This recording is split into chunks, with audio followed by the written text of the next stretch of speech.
Selamat merayakan Pekan ASI sedunia. Ini hari terakhir ya, Dok ya? Iya, 7 hari pekan kan ya menyusui setiap tahun. sedunia. Pekan Betul. Jadi menyusui kita sedunia. betul, kita nggak bilang pekan ASI sekarang Iya, karena ASI itu seringkali disalah kaprahin sama ibu. Yang penting ASI. Padahal menyusui itu filosofinya sangat sangat tinggi gitu ya. Jadi dari sekarang kita kalau bilang ASI itu menyusui. ya Dokter Dok. Re, Yuk. tadi malam saya diskusi sama Dokter Tono ya. Dokter Tono Iya, juga senangnya dipanggil Dokter Tono ya. Beliau seorang guru besar ya, profesor guru besar dari Bandung ya, dari Unpad ya. Jadi Objin. Nah kemarin saya, karena kan Pekan ASI Sedunia tahun ini itu mengambil tema Close the Gap. oke. Jadi kita mau menutupi segala hal yang masih ada gap gitu ya. Kalau kemarin saya diskusi tentang gap antara dokter Objin dalam hal ini pendidikan Objin dengan dokter anak gitu ya. Kalau pendidikan dokter anak kita masih terus bergerak gitu ya. Nah, kemudian gap antara pelayanan kesehatan atau pelayanan kehamilan di rumah sakit gitu ya, adanya klinik laktasi, ada pelayanan menyusuinya, itu kita kemarin banyak diskusi tentang itu dan saya mempunyai apa ya, kayak partner di mana oh nanti saya akan jajakin ke arah itu. Nah, malam ini tuh saya ingin mengangkat tema tentang yang nanti tanggal 18 kita juga akan diskusikan di Surabaya ya.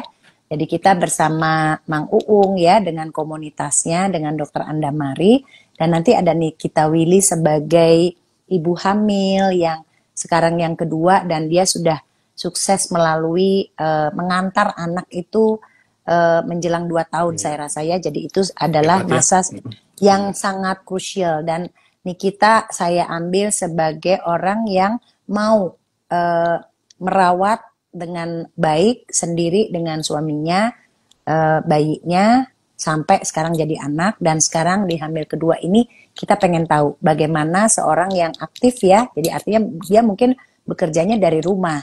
Nah, malam ini kita lebih kepada ibu bekerja yang teliti ya. Jadi saya iya, itu pakai penelitian itu di mana-mana. Kalau orang sudah bicara bekerja, penelitian yang lakukan beberapa tahun yang lalu, nanti sebelum kita diskusi mungkin bisa ceritakan penelitiannya seperti iya, apa yang diamatin dan hasilnya apa. Nanti dari situ kita diskusi sehubungan dengan pemberian cuti selama 6 bulan iya. oleh pemerintah pada ibu. Silakan Dokter Ray. Ya. Terima kasih, Dokter Tiwi. Jadi penelitian saya itu adalah melihat pertama memotret perilaku laktasi pekerja perempuan terutama buruh Ya, pabrik di Indonesia. ya, Dimulai 2015 tuh sampai ya, 2018 selama 3 tahun dapat data tuh Dokter Tiwi ya, bahwa perilaku laktasi pekerja buruh ya. di Indonesia yang berhasil ASI eksklusif itu cuma 19%. Berarti 19%. Ya, berarti hanya 2 dari 10 loh. Nah, 2 dari 10 terakhir betul. iya.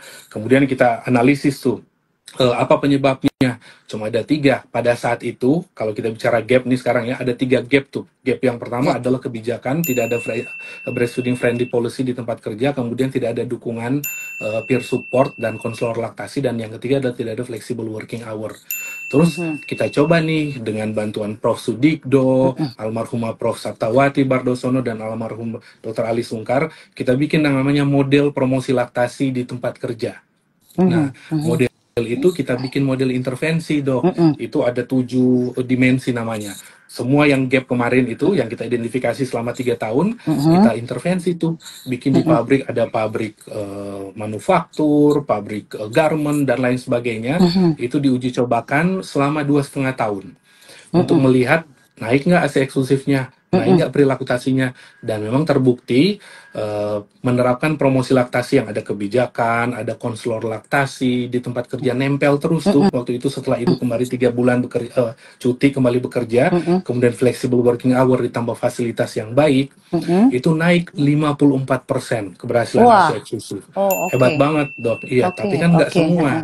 Kita bandingin tuh sama perusahaan yang tidak menerapkan model promosi ini.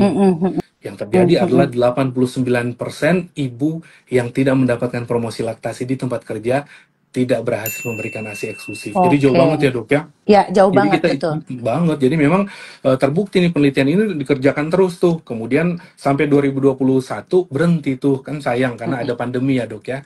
Nah 2023 kemarin kita lanjutkan lagi untuk melihat.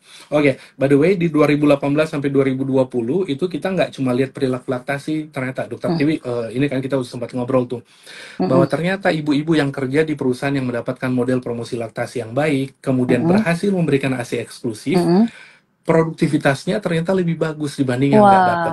Ya, produktivitasnya kita ukur dari dua. Yang pertama adalah tingkat absensi atau presensi, itu ternyata 80% lebih baik. Jadi lebih nggak gampang sakit dan lebih rajin masuk. Terus yang kedua adalah pencapaian target kerja khusus untuk yang para pekerja garment. Kalau dokter Tiwi, kita tahu kan ya sama-sama ya, pekerja garment itu kan hitungnya upah per potong. Kalau baju dalam sehari saya dapat upah kalau bisa masang resleting 20 baju atau bisa masang kancing 200 kancing gitu. Nah, mereka yang berhasil memberikan ASI eksklusif dan kerja di perusahaan yang ada model promosi laktasi 1,5 kali lebih produktif. Jadi kerennya dok ya. Jadi nggak boleh nganggap enteng itu yang namanya menyusui untuk pekerja. Kalau emang berhasil dibantu lebih produktif. Jadi narasi kemarin itu yang kita bilang ke pemilik tempat kerja dok, bahwa yang namanya dukungan laktasi di tempat kerja itu bukan cost, tapi investasi. Gitu. Karena baliknya dengan produktivitas. Baliknya produktifnya menjadi lebih baik gitu dok. Oke. Sorry dokter Re, jadi ada 3 gap yang membuat tidak berhasil menyusui pekerja buruh ini. Satu, tidak ada fleksibilitas. Jadi artinya dia itu tidak punya waktu untuk memerah. Yang kedua apa, Ray? Sorry. Tidak ada dukungan konselor laktasi di tempat kerja. Tidak ada konselor ya, dukungan konselor ya. Kemudian yang ketiga, dan ketiga adalah tidak breastfeeding friendly policy. Jadi tidak ada kebijakan yang ngatur di tempat kerja. Oke. Nah, jadi sekarang saya mau mendiskusikan 3 itu. Artinya gini, kalau konselor laktasi itu kan tidak terlalu mudah untuk masuk ke buruh.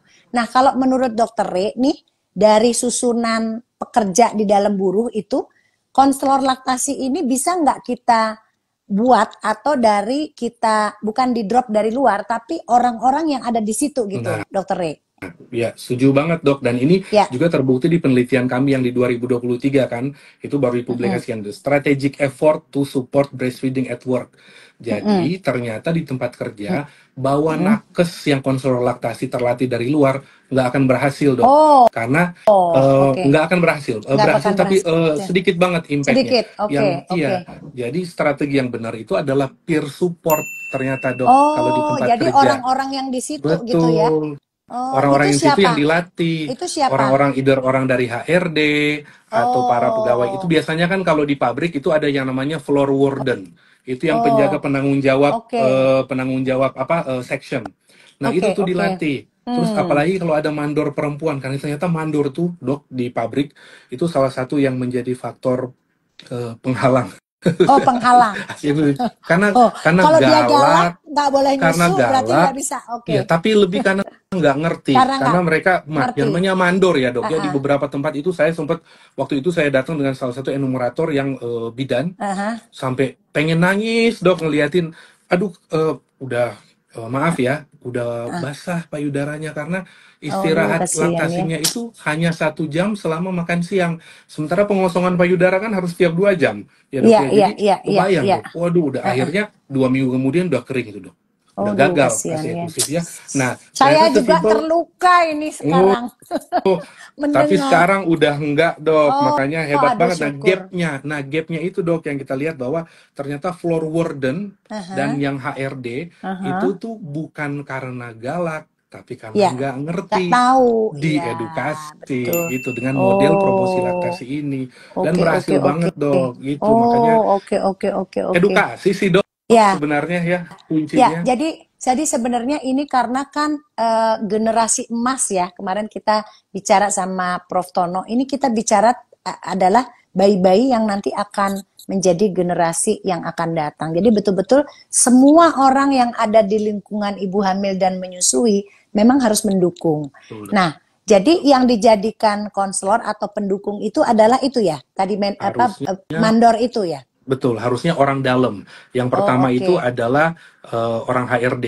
Oke. Dan ternyata peer support, jadi lactation counselor itu kan tidak harus nakes, Dok ya.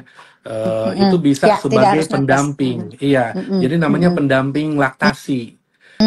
Nah, sekarang itu di kedokteran kerja lagi udah mulai banyak tuh modul-modul untuk melatih bagaimana HRD, bagaimana si mandor, bahkan sesama pekerja itu ada yang dilatih. Jadi ada modul peer support. Jadi peer support itu, dan luar biasanya itu Dok, di modul yang juga diatur berdasarkan penelitian, dan itu sayangnya memang udah banyak dilakukan di Thailand, di Vietnam. Indonesia rada-rada kalah sebenarnya. Kalah. Itu. Tapi kita harus Iya. maju nih, Oh harus, makanya. dari Nah, diskusi ini nggak berhenti di sini, Dokter Lee. Kita iya. harus bergerak ya. Dan itu udah terbukti di banyak pabrik yang melakukan itu. Jadi itu ada emotional, itu namanya psychological dimension. Jadi yang dilatih itu adalah justru para pekerja perempuan usia produktif yang belum hamil. Jadi dikasih namanya emotional boost, Dok.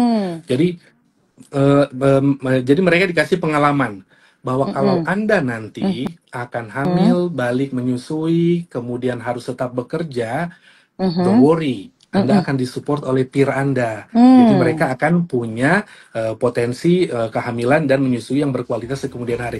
Biar nanti saling support, gitu Dok. Dan itu udah terbukti dilakukan oleh banyak negara.